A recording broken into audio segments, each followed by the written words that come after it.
Welcome to another episode of Preparing for the Unexpected.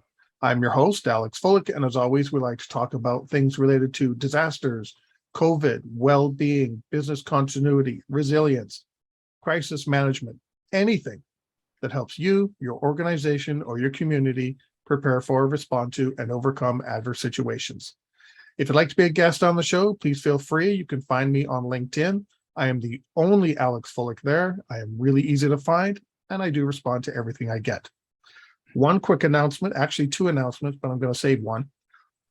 First quick announcement, I will be giving a keynote speech at the Business Continuity Institute, a conference in London on November 2nd. I will actually be co-presenting with Margaret Millett, who some of you may know has been on the show a couple of times.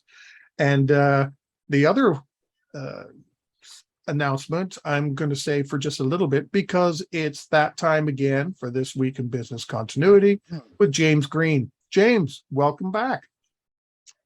Alex, how's it going? If you notice, I do not have my green screen with the This Week in Business Continuity theme on in the background because I am live at DRJ Fall in Phoenix. Our good friends at Illuminar have let me take over part of their booth to do our broadcast today. So right off screen, there are a lot of people staring at me, and Illuminar's trying to take care of prospects and customers. So we appreciate them giving us half their booth unexpectedly. But yeah, we are live at the exhibit hall at DRJ Fall. Well, thank Marcus for me for allowing you to do that. You know, if he's within earshot, you know, thanks very much. So my first question for you, how are things at DRJ? So let's talk about DRJ Fall. Your audience will notice I have a headset on. This is the loudest exhibit hall I have ever been in. I don't know if there's something in the water here in Arizona, but the audience is fired up. So you'll appreciate this, Alex. The first night, there's the opening reception. Every conference has it, right? Coming to the exhibit hall, you get one, maybe two drink tickets if people are feeling generous. Everybody comes in, they grab all their swag, they have their drink, they get the heck out. Yeah. So this conference, the opening reception started at 5 p.m. At 4:50, there was a line of people behind the closed doors waiting to get in. And that energy, like this mass of humanity rushed into the exhibit hall, and that energy has just kind of stuck with the conference now in day 3. There's people up early, there's people out late, there's people engaged in the sessions. It really is, and I'm not just saying this because I'm a member of the DRJ advisory board, so it definitely sounds biased. The most, no conflict there, but it's the most energetic conference that I've ever attended. And we're all trying to figure out, is it because a lot of these people are out of the house for the first couple of years? Is it the prickly pear margaritas? Is it the hotel? We're not sure what the confluence of events is, but the crowd has been crazy. I tried to do some audio testing earlier and I couldn't hear anything. So we had to go to the headset. I bet you it's a combination of all those things that you mentioned. Now, because even in the spring, things still weren't quite sure what was going to go on, what was going to happen with COVID. And now it looks, knock on wood, as though we are coming out of that. So you're probably right. It's the first time a lot of people have been able to actually get together on such a large scale again, you know, and which is great. You know, it's great for Bob and, you know, the rest of the DRJ crew and all the exhibitors that are there, including Illuminar behind you there. So, you know, that's great. There's a lot of new faces. Some of these conferences, you see people like me, you're tired of seeing me. Like, how many times do we have to see James? But there's a lot of new faces here, which I'm excited about from a resilience of our profession perspective, which you and I have spoken about many times. New faces as in attendees, speakers, or exhibitors, or a combination of all? All three. You've got, I met a lot of first-time attendees, a lot of new speakers, which I always love. And then, you need that balance. Exhibitors pay our way here for these conferences. And I'm looking around, there are several new exhibitors, new companies to our space. And I think, just like we push innovation as practitioners, we need to see innovation from the vendors and sponsors as well. They help us move forward or stagnate. So it's exciting to see all kinds of new faces. Just out of curiosity, any indication from some of the first-time attendees why they're a first-time attendee? What brought them there? Any idea? Yeah, I think it goes back to, we've talked a lot about management attention on our profession, and we have the spotlight right now. And several attendees I spoke to, they said, I have budget for the first time. Coming out of COVID, my boss, my executive has said, go fix this problem, go learn from people, go solve this problem. Here's some money. We don't get huge piles of cash in our profession, but some people for the first time are getting a couple of bucks. Shane Matthew just walked by. Good friend of mine, runs a great podcast. It's exciting to see people. He can't hear you, but he says hello. I think he wonders what I'm doing right now. Yeah, so who's he talking to? Yeah, everyone, you'll have to look up the DRJ Fall hashtag on LinkedIn. Shane told a very long story about how he forgot his suit, and his wife brought it to the airport so he could wear it. And tonight on stage, he was not wearing his suit when he gave his keynote presentation. And a lot of people called him out on it on LinkedIn, and I called him out on it on the Q&A, which I don't know if he appreciated, but the audience thought was humorous. So I'm waiting for something to come flying at my head at some point in retribution that I've totally earned. I read that post this morning where he's talking about his suit. So I was kind of, that's funny, and followed up that, hey, his wife made it. He got his suit. Yes. I didn't know the part of him not wearing it, though. He did not wear the suit on stage today. So, yeah. So let's jump to the next one. I'm going to leave it to you, our announcement. Yeah, so there's a reason that I'm broadcasting from the floor of a conference, and not just because I'm jacked up on my new favorite candy, Tim Tams, which are from Australia, that are being flying around here. But Alex and I, for those of you who may not know or missed the initial announcement, we will be broadcasting live at the Continuity and Resilience Today conference in Toronto in November. So all the time that the exhibit hall is open, we will be there. We will be interviewing speakers, attendees, exhibitors. You can watch us on YouTube, LinkedIn. We're going to be everywhere that you normally watch Alex and myself or consume our content. We'll be on all those platforms. And we're rolling forward with our business of broadcasting live. We're very excited, and thank you. Huge thanks to the Continuity and Resilience Today team to help us make this happen. Yeah, big time. And stay tuned for hopefully a couple more announcements soon, and not too distant future. Yep. And if you watch and follow Alex on his Voice America show, we will also be on the Voice America channels during the conference. Yeah, the live events page. So we will be going through there, potentially a couple of millions of people here listening. That's right. That want to listen to us or accidentally tune into us and then turn out. But all way. The kids, we might have to broadcast on Twitch next. Yeah, we're gonna get the younger generation of resilience. We'll talk to my kids about that. Well, let's talk about it next week. That's right. That's see right. What we can do. So, as everybody knows, when James and I talk, he always sends me links to a couple of articles for us to discuss. Right? It's kind of given. One day James isn't going to send me a link, and I'm going to think something's wrong. Like, are you okay, James? Like, are you okay?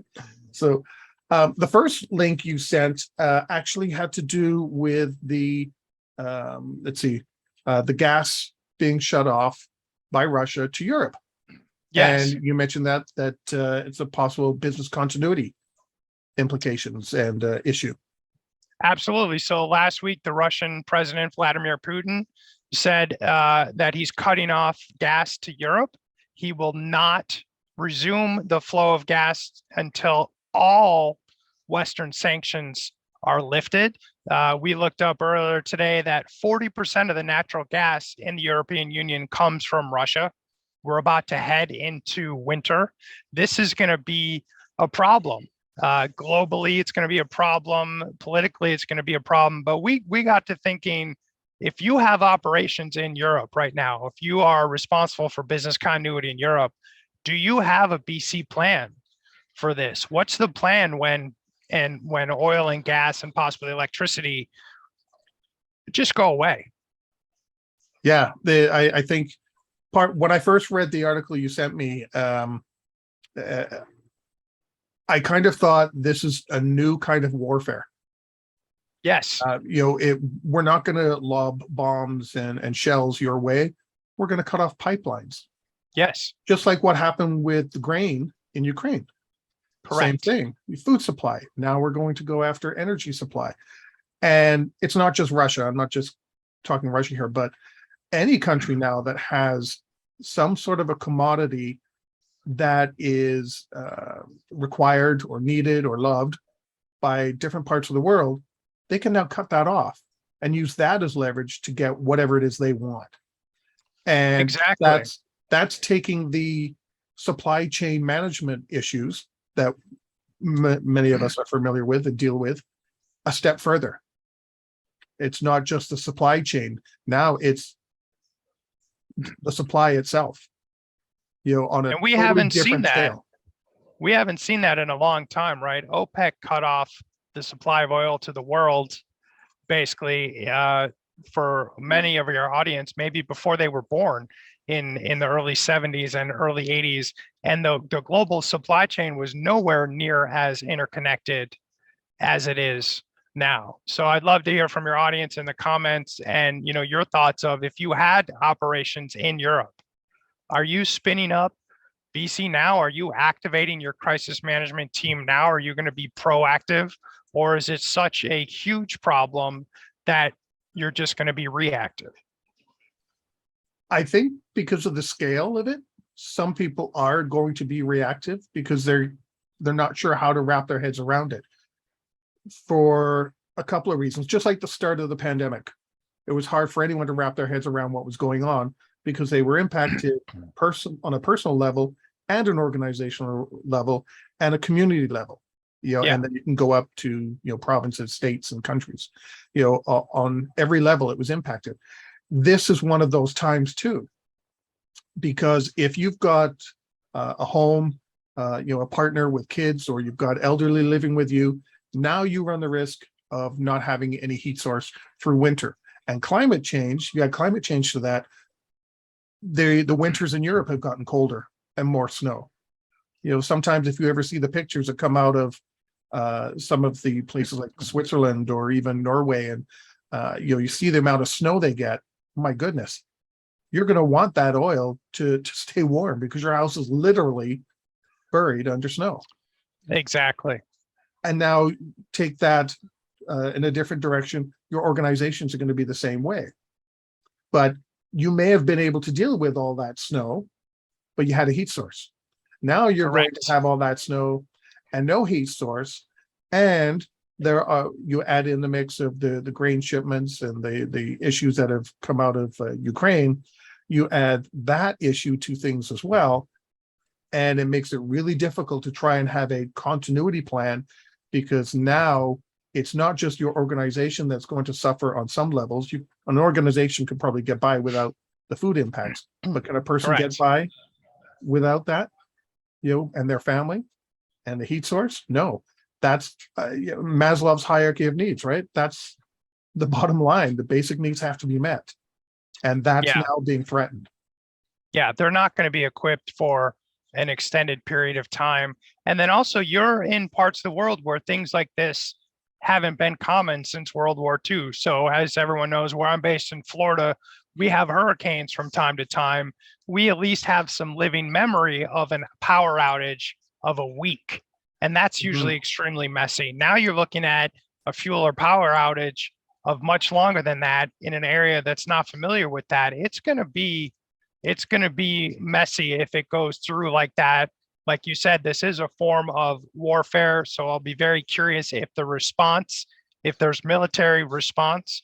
But yeah, we want to see organizations be proactive and start preparing for this now, instead of waiting for the lights to go out and then say, hey, now what do we do? Yeah, I think anybody on any level, not just organizational, but community and government, have to look at this now. What are our alternate sources? Yeah, I don't know about you if you have, but I've flown over Denmark quite a few times, and there's huge windmill farms. Yes. And off the coast, a couple of places off the coast of Britain as well. Big windmill farms to look at alternate sources. So what this might do is actually get people to move towards those kind of sources now. In the long term, yeah. Long term. Short term, it's going to be a little bit difficult. You can't just go chop down all the forests for heat. But exactly. If the impact does come as bad as some may predict, I bet you some communities are going to start doing that. People with a fireplace, they're going to chop down some trees because they can't afford the oil, or they don't even have access to it. Exactly. And the alternate is true too. The oil isn't just used for heating. Sometimes it runs other equipment too for communities that experience heat waves to keep them cool. Yeah. And that's going to be gone. So we're going to have both extremes impacted here, I think. So it'll be interesting to see what happens and how people are impacted and what the responses are going to be. Because I don't think it's an easy business continuity fix. Have someone in an organization, this is what we're going to do. I think the issue is like a pandemic is something we haven't faced before. Exactly. I don't think anyone has a backup plan for an entire continent gets cut off or loses 40% of its energy source. Yeah. So, yeah. But they definitely will be looking for alternatives, guaranteed, because that's never been encountered before, like we said. So, okay. So why don't we go to our next article? Sounds good. Just to let everyone know, I just had someone take my picture who I don't know. I don't know if that's a good thing or a bad thing, but if police show up, then we know what happened there. Well, I'll finish the broadcast without you. You just go on without me. Exactly. I'll just run off the screen and you'll hear some screaming and crying in the background. I'll just say they found him. So the second article, let me just pull it out, make sure I got the right one, is entitled "Resilient Organizations Make Psychological Safety a Strategic Priority." I thought this was an interesting one. What are your thoughts?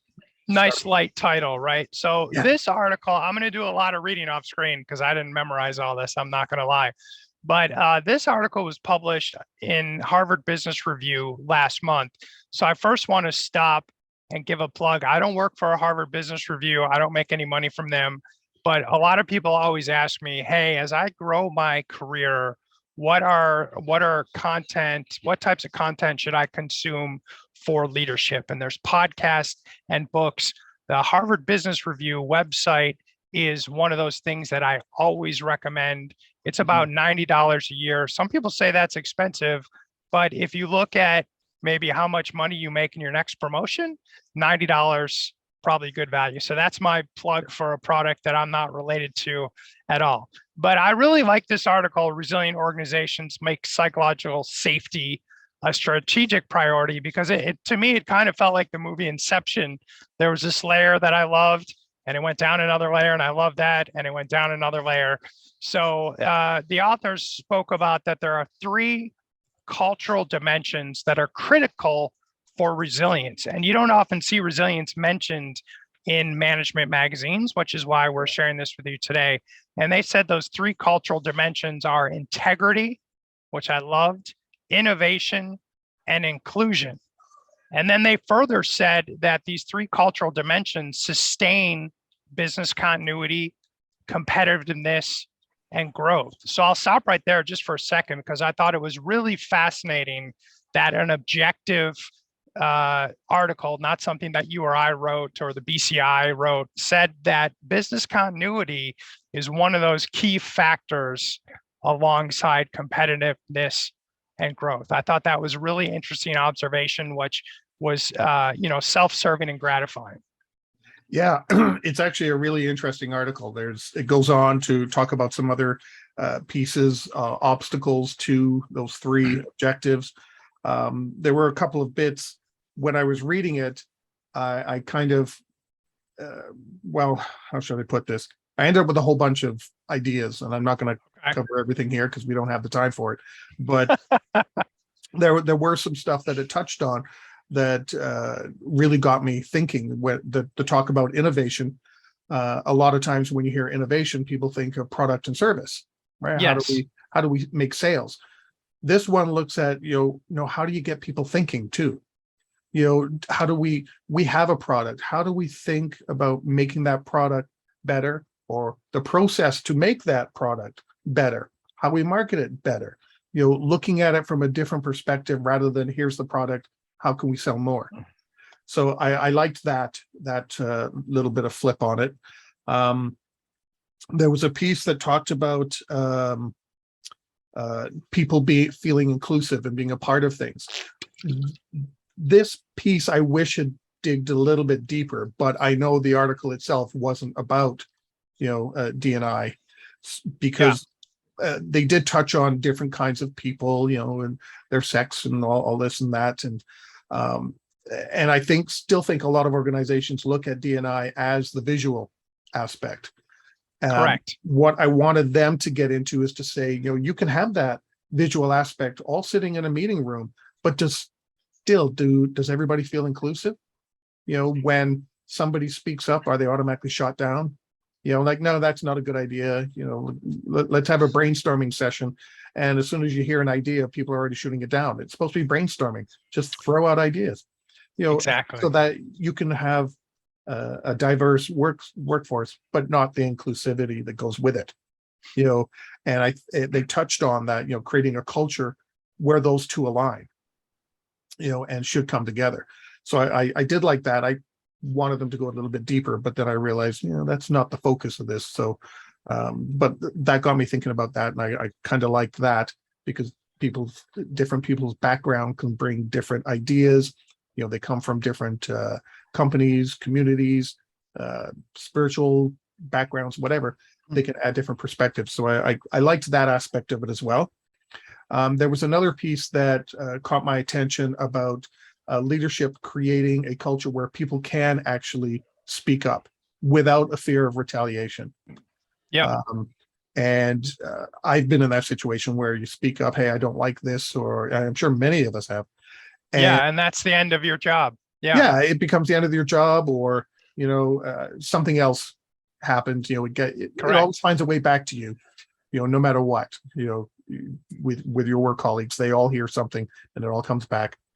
And it got me thinking about those kind of leadership individuals that say they have an open door policy, but you have to go through layers and layers of admin assistants, and I'm not pointing a finger at them, to get something scheduled. And then when you do get something scheduled, it gets moved and moved and moved, because the hope is that whatever your idea is, you're not a VP or higher, so your idea doesn't matter. And we're just going to shuffle you around to give the appearance of having an open door, but you never actually get in there to express your ideas.